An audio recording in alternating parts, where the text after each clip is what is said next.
You know, the story of my life is very complicated.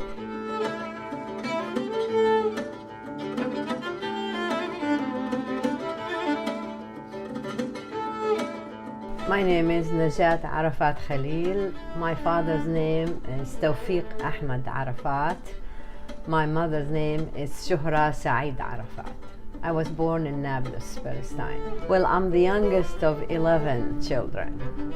So I had 4 brothers and 6 sisters. My oldest sister was named Fatma. Next, Widad. Then after that, Sabiha. Then Rabiha. Then after 4 girls, my brother was born, Ahmed. Then my second brother, Mamdouh.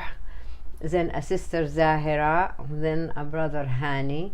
Then a sister, Insaf. Then a brother, Madhat. Then myself. It's kind of a sad memory that I would remember, that I found out maybe, you know, I don't know how early in my life, but when I managed to really kind of comprehend that my mother was dead. Mm-hmm. And it was my sister, the one I was calling mother, mm-hmm. because she's the one who took care of me after my mother died.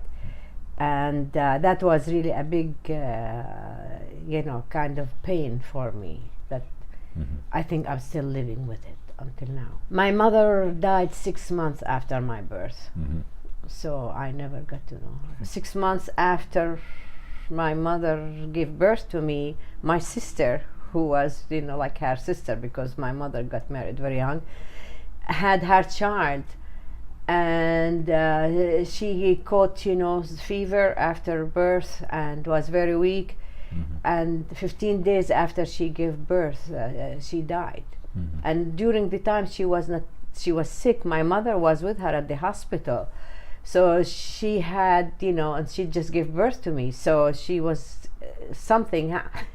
Nobody knows exactly what caused it, but 6 months after my sister's death, my mother died. So it was a big tragedy for the family. When I was playing with some of the neighbors' kids, and I don't know, you know how little children kind of talk to each other sometimes. So one of them said, "So you don't have a mother, your mother is dead." So that was what comes. Yeah, difficult. Mm. So I went in and I asked, "Is this true?" I went to the kindergarten, and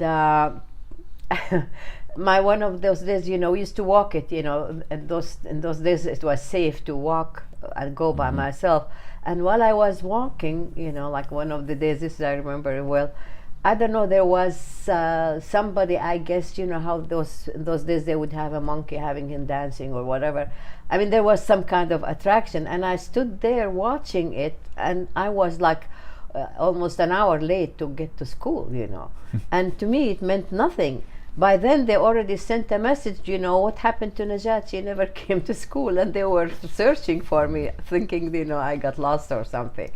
So, and I almost expected that they should send me lunch to school. You know, I shouldn't be taking it with me. That's the you know, the maid should be bringing it to me. And so, you know, it was kind of because I think maybe I was treated a little bit different from the rest of the children, because they felt like I needed more attention and more loving care.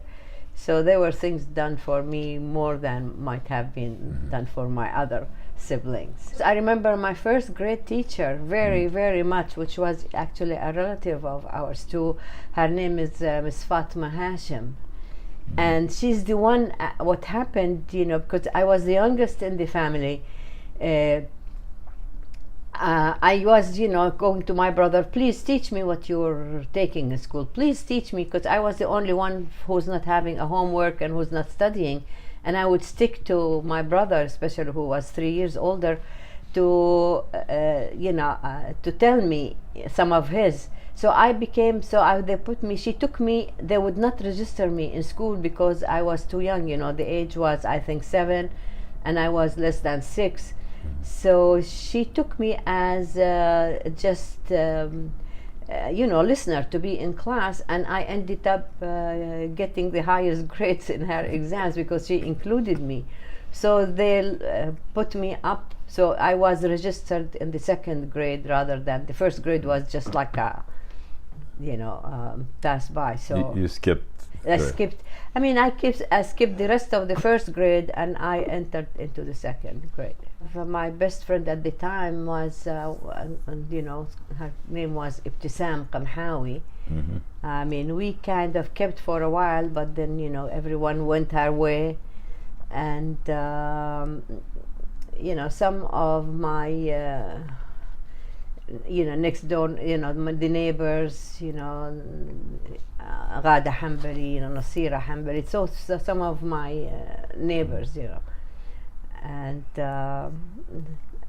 some I remember, names skipping me now, but I had really good friends. At that time, I used to have very good memory. So history was one of my favorite subjects. First of all, it was so educational to know, what happened in the world.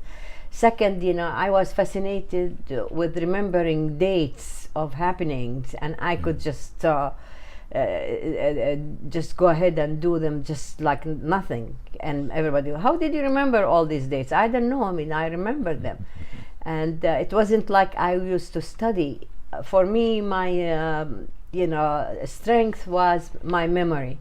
So when the teacher says something in class, I will remember it, so I wouldn't need to study, and that was my strength. Then I had a math teacher when I was in the third and fourth grade, I think. She wasn't really a good teacher. And I used to be, like I said, I would ask my brother and he would help me, and I knew how to do things. But she wasn't happy if I really interjected a different way of solving a problem than she does. So she wasn't good with me, and I was not getting good grades. And it was really kind of very difficult for me. The year after it, my sister became my math teacher. And she was the best teacher you could ever think of teaching, because she was teaching us how to think and how to interpret and how to, and if anybody has a different way, she would encourage it, because this is our free thinking. And all of a sudden I became the first in the class, and everybody said, oh yeah, her sister's giving her the exams. But I continued to be the first in math from that day on, because she kind of opened that quality that I had and helped me develop my ability of doing it. My father really cherished. He just wanted us to go to the highest heights of education. To him, it was very important, no difference, girls or boys. I was the first in my class, in my classes in my school, all the years I was in school. And to tell you something now, even I could show them to you. After my father died, he was a tajir, commerciant. So nobody went into the shop for many, many years. And finally they opened his safe, and those safes in the old days are huge. And the really amazing thing, they found my high school, reports every year with my grades and being the first. And he Shahadat. Shahadat, yeah, Shahadat al-Madrasa. The last, when the end of the year they sent you this al-Ula in every subject, and of course al-Ula in class, and 1 year younger than the average age of the class.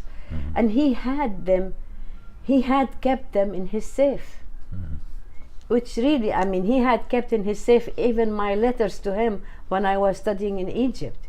And there, when I read the letters now, I said, I'm talking to him like I'm talking to a friend. And I was so touched to know that he kept them in his safe. We were there in Nablus, and the planes used to come and bomb, so we were, and I went, and then we had demonstrations, and I used to go. As a matter of fact, a couple of times I gave a speech in the demonstration, and I read a poetry. In 48? In 48. Then this school, we had the end of the year in school, we would have like an event where we had one of the parts of this event, of this party that they make in school. It's like a end of school program. They had like a meeting of the Arab League talking about the issue of Palestine, and I was representing Palestine. And I read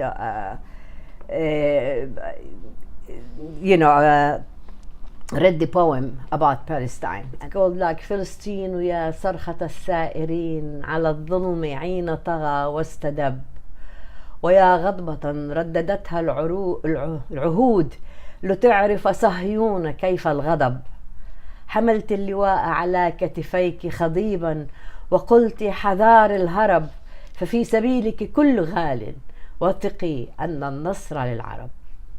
My brother had just was killed just a few months before that. And I was wearing a black dress. Was he killed in an accident or? He was practicing, he was very involved, and he wanted to go and fight with the fighters. And he was practicing how to shoot, and something went wrong and he shot himself. Yeah.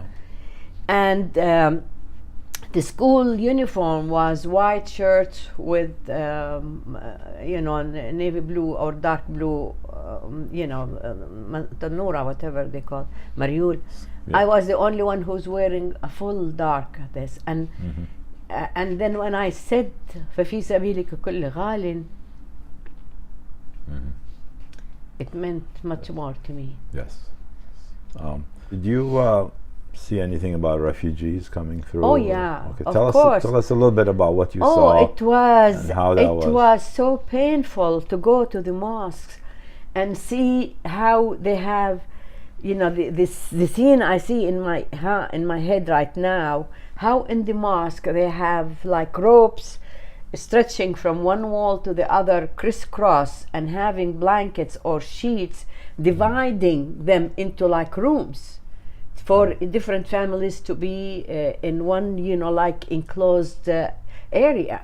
And I remember that I would go with this helper we had, like we will get all the bread and we go, and sometimes, even we would take food. And I was so happy to go with her because I really wanted to be there and see and then clothes, whatever we could really spare. I have those visions, just very, very sharp in my head, in two places that we used to go. And one of the mosques that was near our house, and also. Do you remember the name of the mosque? What neighborhood was your house? I'm in the old city. Near Jami al-Hambali, but I think it was Jami al-Khadr, the one I went to, which was في سوق الكبابجية, I think it's called. But also another place was في مدرسة النجاح, which was also a little bit at the edge of town at that time. So those were the two places that I remember vividly where we used to go and take food. And it is really like certain memories will never leave your brains. And then, of course, in our school, then we, as students, we were delayed 1.5 years from schooling because we could not go to school. The schools were all occupied for 1.5 years or 2 years, while the refugees were still in the schools. So it was a while before, maybe after that I went, but my memory of the camps is not as sharp as my memory of schools and the mosque. When I listen to the radio, when they say رسائل المهاجرين إلى أقربائهم or something, there was a program like that where رسائل المستمعين إلى ذويهم. Yeah, what it was called. When people will call, my name is such and such, I am now in the refugee camp of, for instance, Rafidia, I'm looking for my uncle or my brother or whoever, please, if you hear this, or, let me know that you're okay. It was so hard. In high school, like I said, I was very good in math and sciences. As a matter of fact, I took a physics course as elective rather than that. Of course, I had to take an exam in, and the same way with advanced mathematics, different from the mathematics that they were that I was supposed to take. And I got very high grades, so I was offered a scholarship. When I went to the interview, they said, "What do you want to study?" I told them I want to study psychology, because that's my fascination until now.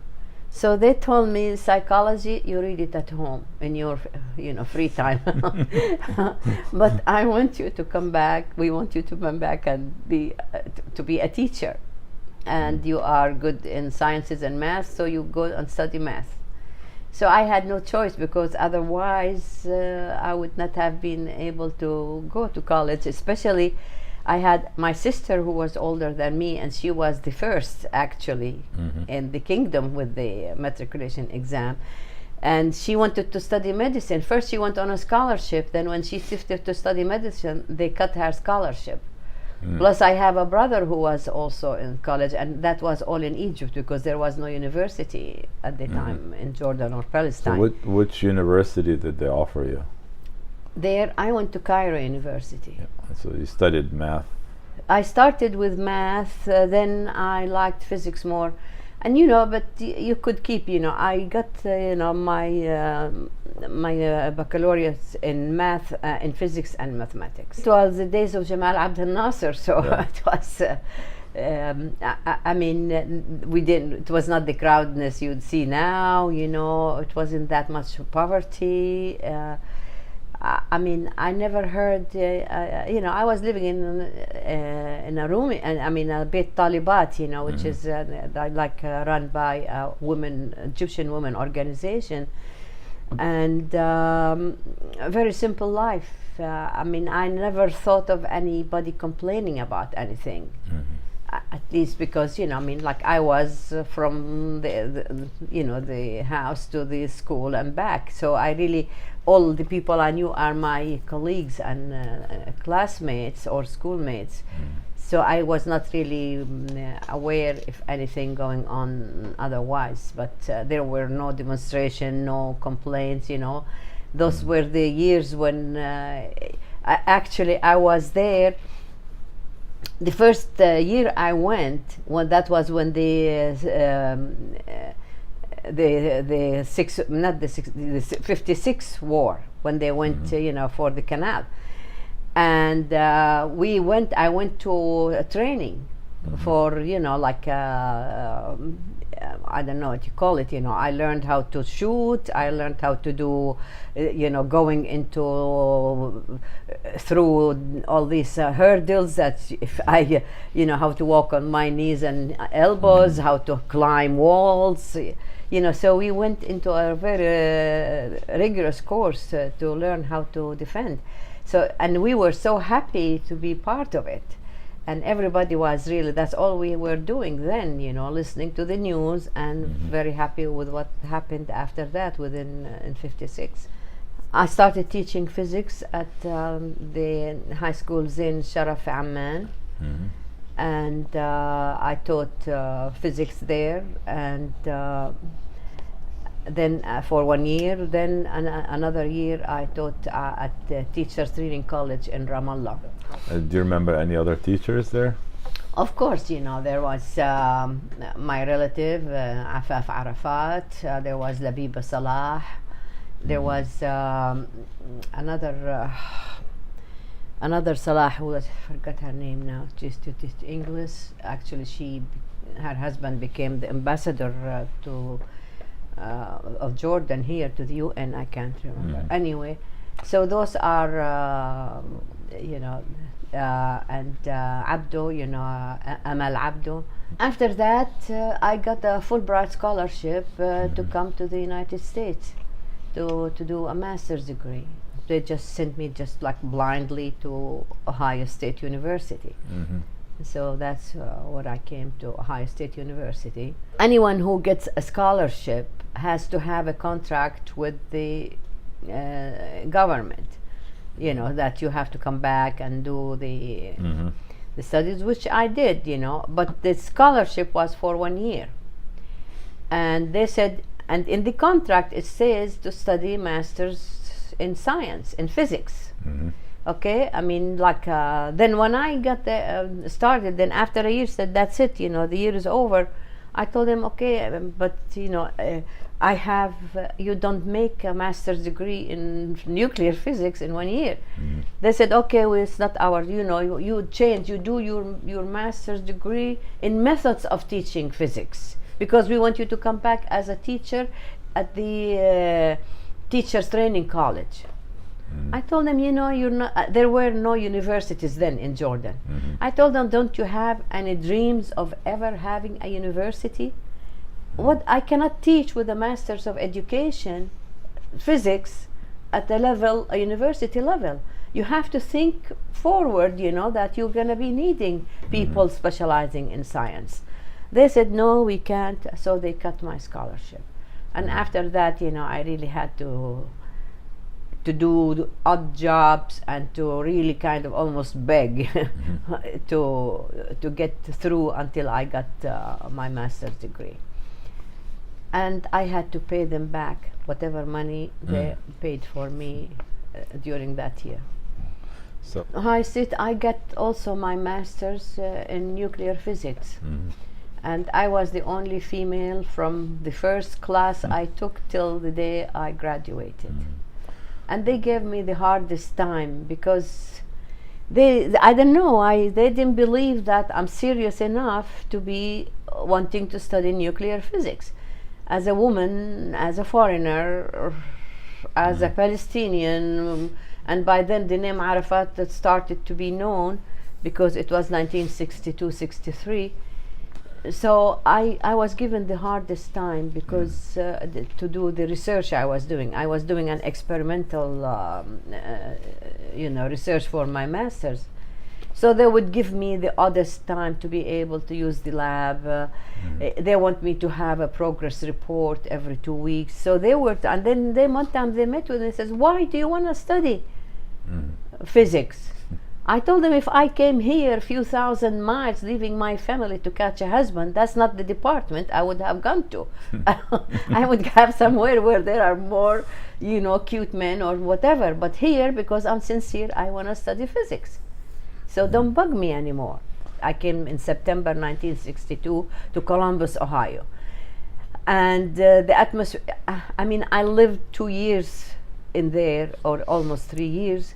I never knew who my neighbors were. The people were very enclosed within themselves. You know, nobody would say hi to you or would come and say, how, you know, do you need anything? You know, we're neighbors. I did not get a chance to meet anybody or to know anybody, so they were totally unfriendly.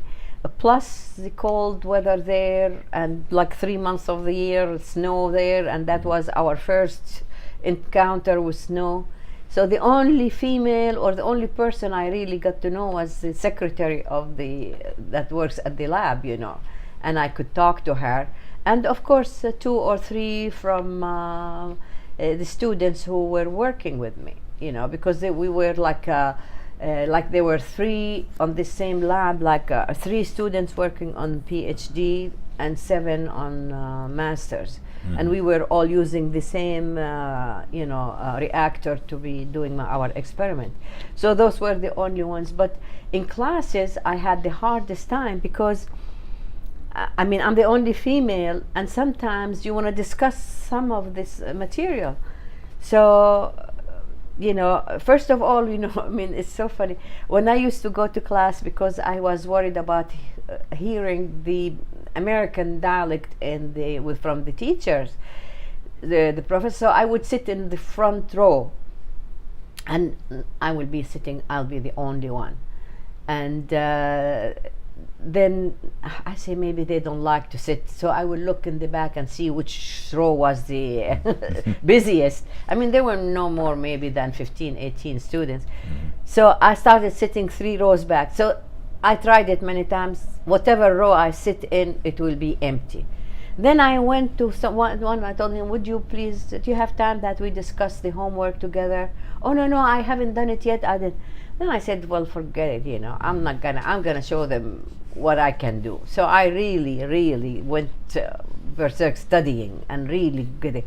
And I was getting the highest grades every time. Even one time, the professor who was Indian. Indian from India, originally. He had me give me 99, but what he did, he decorated it. He made each 9 like a duck.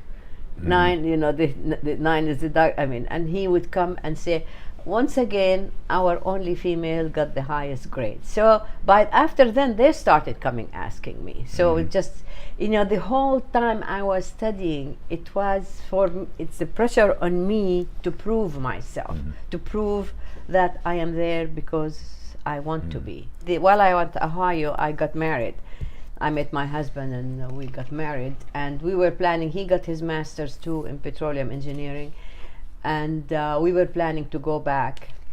And but before that, we had applied for other universities for PhDs, and we had almost gave up on it. But almost a week before we were supposed to leave, we received an answer from Texas A&M University that we were accepted, and they giving us also scholarships.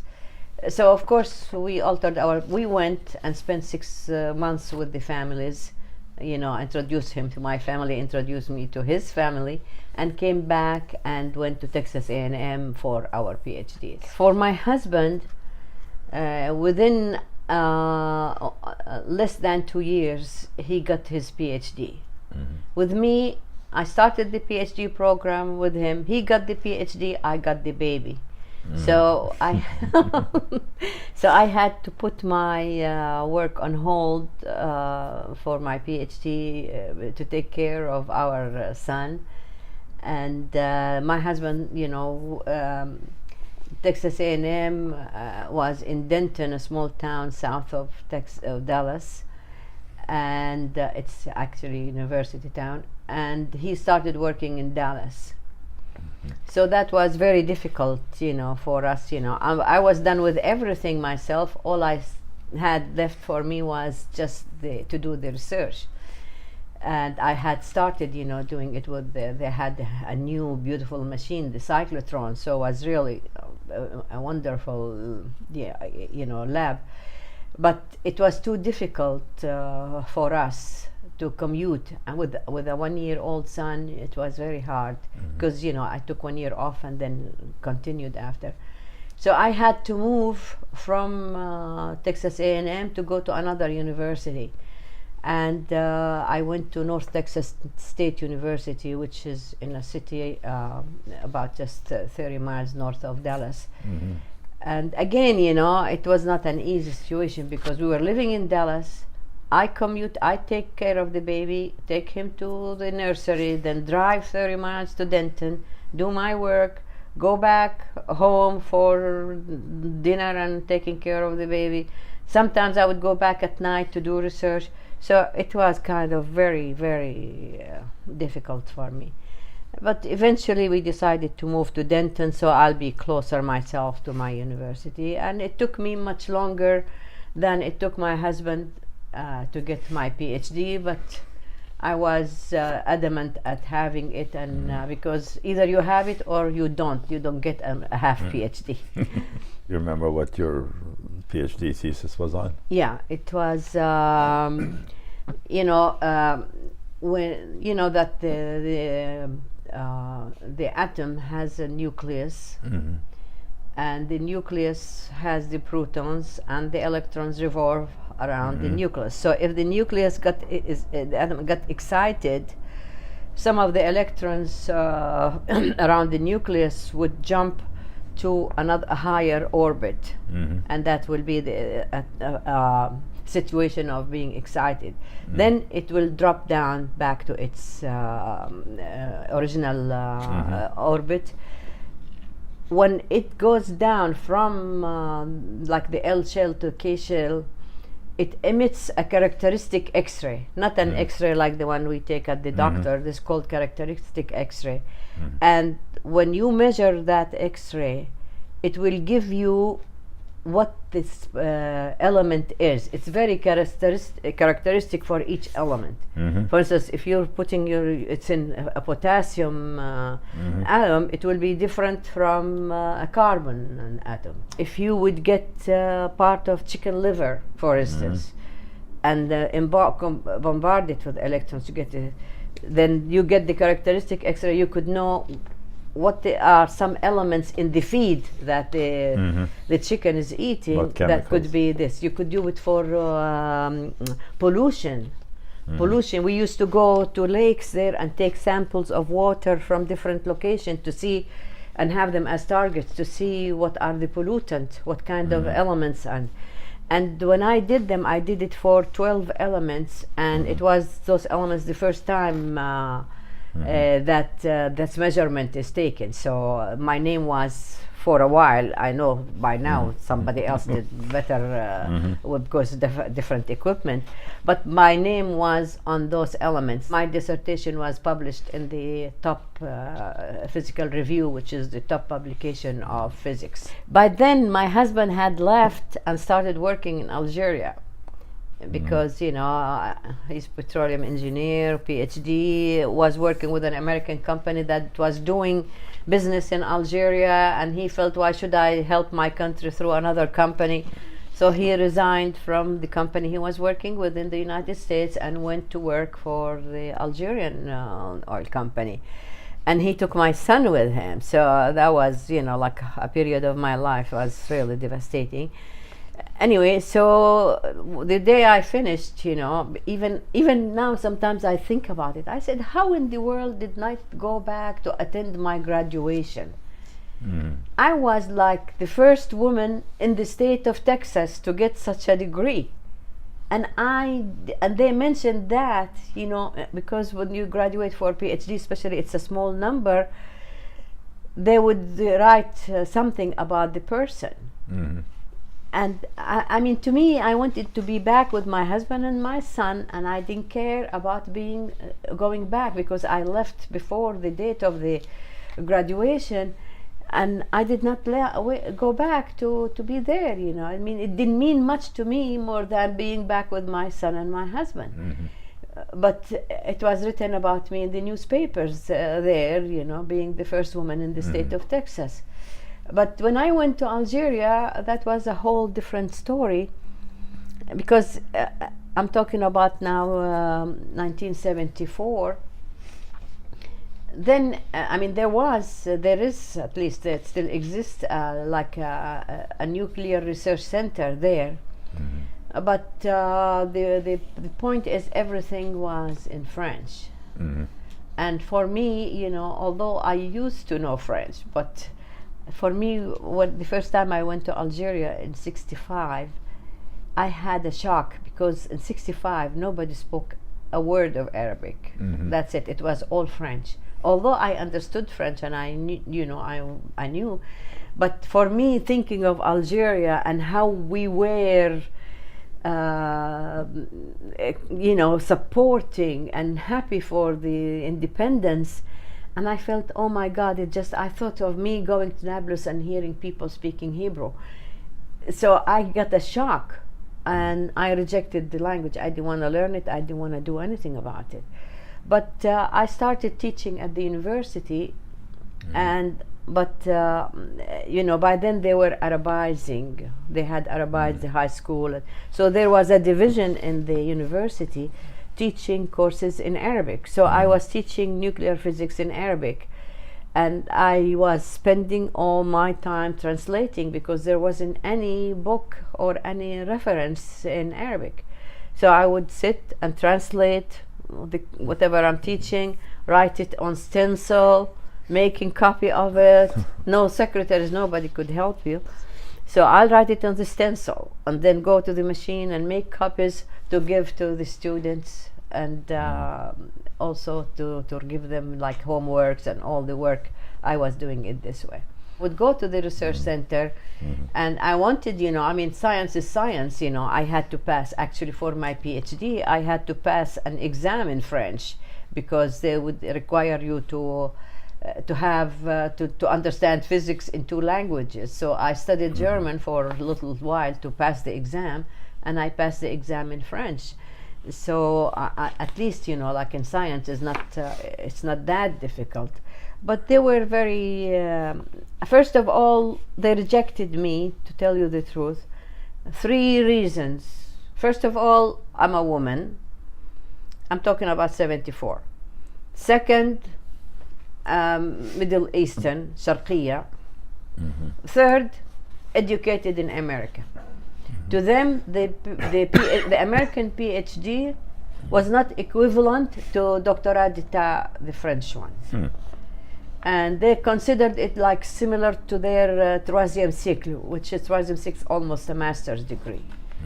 And the head of the lab then, we were having a research group, and he appointed a man to be the head of the group while he is still working on his troisième cycle.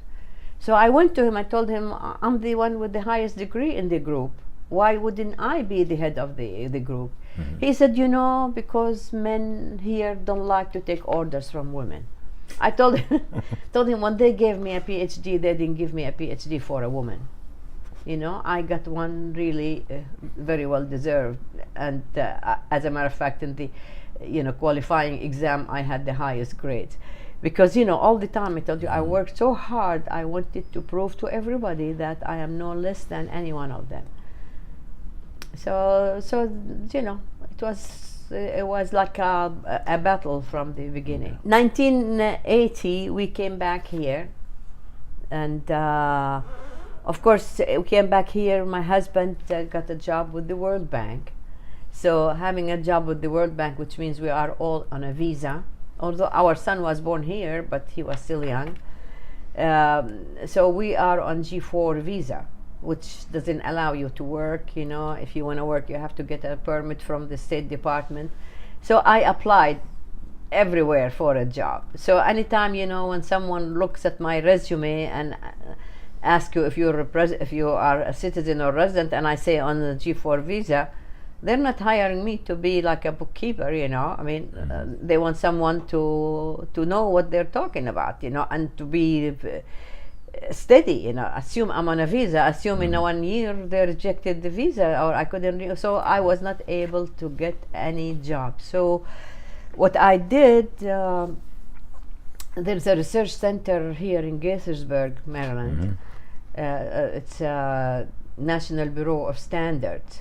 So I went there one day. I told them, listen, I know it's a government outfit here, but I am willing to volunteer and help you do whatever research you're doing, because I want to work. So they were very happy to get free work.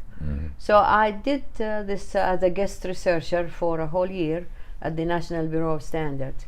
And while I was doing it, I met the head of physics department at George Washington University.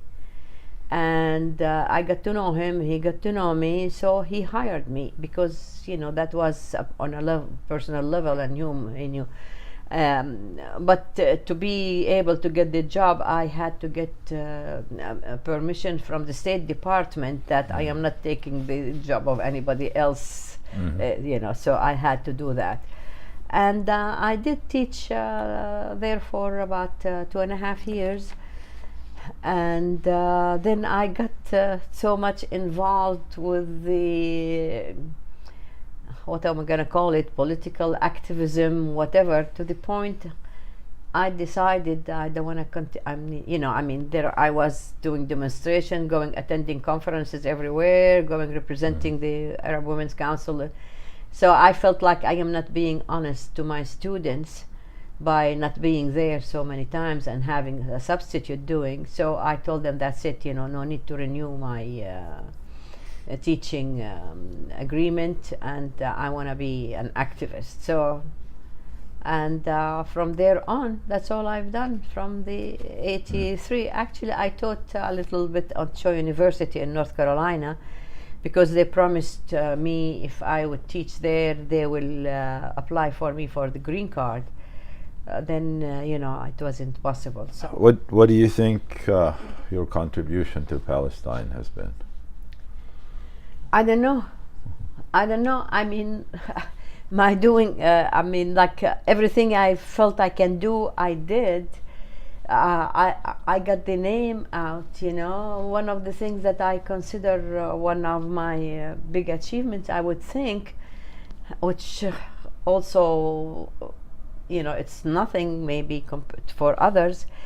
I had created a dialogue group with American Jewish women, and the American Jewish women who actually they're the ones who started contacting us after the Intifada, because they felt like they were within the leadership of the American Jewish community. They were not like the supporters who are really even rejected by their own community. No, those were really, one of them was even a member of the board of governors of the Jewish agency. One of them was the president of the American Jewish Committee. So they were all top level women within their own community. And they contacted us and they said they wanted to know more about the issue. So from my side, when they contacted me, I also got our group 10 Palestinian and American women who are, most of them were professors, and I knew them personally, and I know how well they could present and we had this group, and I think we really made a dent, at least within those women, and also their influence to their own community. As much as the first dialogue was so successful, we had 2 representatives from back home to come, and we had caucuses, and we asked each group, the Palestinian caucus and the Jewish caucus, to write certain things that they think will be good for solution. And we came that we have 15 points that are similar. So we had the 2 other meetings, like they were retreats that we would spend 3 days together. Then we went together on a trip to Palestine and Israel to hear the story firsthand. And then after that, my name was known within the American Jewish community. So I was asked to speak to so many groups, even in synagogues, to talk about the issue. And I would have with me one of the women who were with us from the Jewish group, and that used to really open the door for us to speak. And I felt we really, like I said, if I got someone, and I spoke to schools, to universities, I thought if I had managed to change the thoughts of one person, and this one did another, it is good enough. That's what I have within me to do. Then after that, then Netanyahu was elected, and things turned sour. Whatever in my ability, but how much it helped, how much it did, I don't know. The most important thing, I want the world, and especially here, to really, really look positively and see what's going on. And that's really the biggest dream of mine, is to convince the brains here, the people in Congress. When you see the news and see how they talk about it, and how as if we are the villain, we are the terrorists, they're the ones who are causing the problems, and they're not the victims. This is the most important thing that I wish I will be able to achieve. And we did that for a while by going and lobbying. When we used to go lobbying and talking to some of the members of Congress and Senate, some of them will tell us, we understand the plight of the Palestinians. We understand that they have problems, but I cannot vote against Israel because then I will lose my funding and my vote. The thing is, we need to start actually even with educating the people, because they have to know that what they are doing is not right. Because everybody tells me, like one congressman said, how many votes you could bring me in my district, how much money you could bring me. I mean, that's my litmus test, which is really very sad, because this is really very sad to get down to money and votes. They're not there to serve for the country. They are not there to be, objective government people. No, they're there just to have the position regardless. And this is very, very sad. Sometimes I think what my life would have been if I never came to the United States. I don't know. I'll be a housewife maybe with 10 kids, God knows. But I'm glad I did. I don't regret it, not at all, because if I had ambition within me and I wanted to get something, and if I didn't do it, I would have been devastated. It would have been devastating for me. I wish maybe I pushed harder in certain activities I've done. Although certain things maybe I regret, and they had to do with I regret things like, for instance, for my son, actually, because the 29th of November is the International Day of Solidarity with the Palestinian people. That's the UN decided that with the memory of the partition plan. And it used to be, I don't know, I think they might do it still the same. They will discuss the issue of Palestine, will be on the floor of the United Nations on that date. And also the Palestinian delegation will be there and will be speaking about the issue. And to me, everything that happens that needs to be about Palestine, I have to be there. So I used to go and attend the session and stay there for a day. My son's birthday is the 30th of November, and so many years I wasn't with him on his birthday. And one day he mentioned it to me. And that's one of the things I regret. Yeah. Okay. So just a general question, what does Palestine mean to you? Life, honor, devotion, everything. Everything, home, family, every beautiful word. And the funny thing, I guess for us, we feel different from the people who are there. People who live there, because for us it is a mixture of love and feeling as if we are cheating our country by not being there, as if we are villains, as if we are traitors, and they are the ones who are sacrificing. But the pain we get is enough to make up.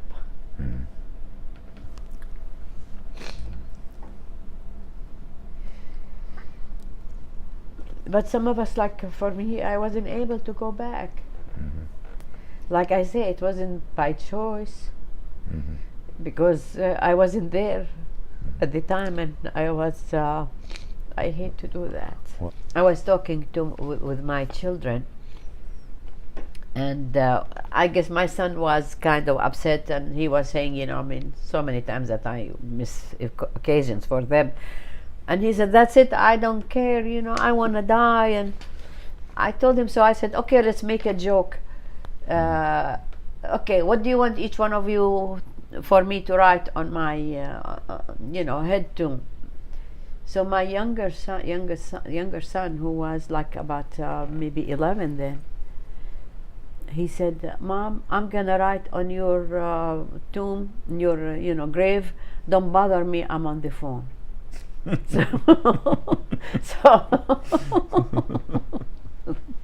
So because he said, all right, don't bother me, I'm on the phone. So this really, it also, it showed me something, you know. I mean, okay, that they are really feeling left over, in a sense. So, you know, I guess I would say I did my best. That's what I would have. And you have. Yeah, well, thank you so much. Thank you.